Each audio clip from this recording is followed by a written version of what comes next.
bakken bu ñoom dund ji nga ñam dee mbokki internet yi loolu foo ko déggee xamal ne xew-xew am na mbokk yi li xew nag tey le footballeur international Mbaye Diagne moo ñu tàggee ki nga xamante ni bi moom moo di sërëm mu mel ni tey nga xamante ni bi la famille Diagne les HLM tey li ñu yeewoo mooy naqar ak tiis mbokk yi comme niñ koy waxee nee nañ leen ki nga xamante ni bi moom moo di sëru Mbaye Diagne mi ngi tudd Anta Diagne moomee moo génn àdduna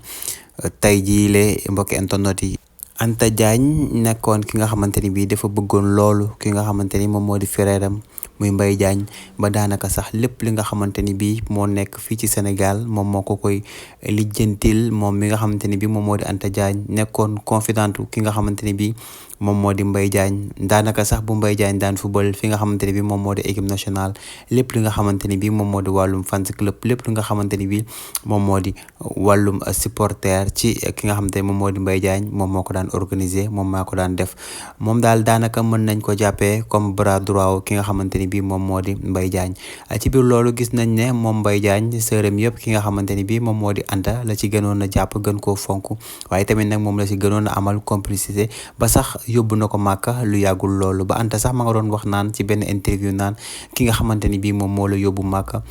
jëndal la kër dugal si sa njaboot kooku mënoo koo fay moom mooy nga xamante ni moom moo di Mbaye Diagne fan yu yàggul rek la ubbil ki nga xamante ni bi moom moo di Anta boutique daal di ko fay teg nekk lépp loo fa am na nga ko jël mbokk yi mu mel ni Anta moomee moo génn li nga xamante ni moom moo di àdduna xanaa di ko ñaanal yàlla na ko yàlla yërëm xaare ko àjjana te di ko jàllee ki nga xamante ni bii moom moo di Mbaye Diagne joueur Sénégal waaye nag joueur international mbokk yi di ko jaale la famille Diagne des HLM di ko jaale képp ki nga xamante ni bii tey yaa ngi ci jegenaal bi ñu ngi leen di jaajëfal di leen jox di jaajëf beneen yoon di leen wax ne ñu ngi koy ñaanal bu baax a baax jërë ngeen jëf mbokki internet yi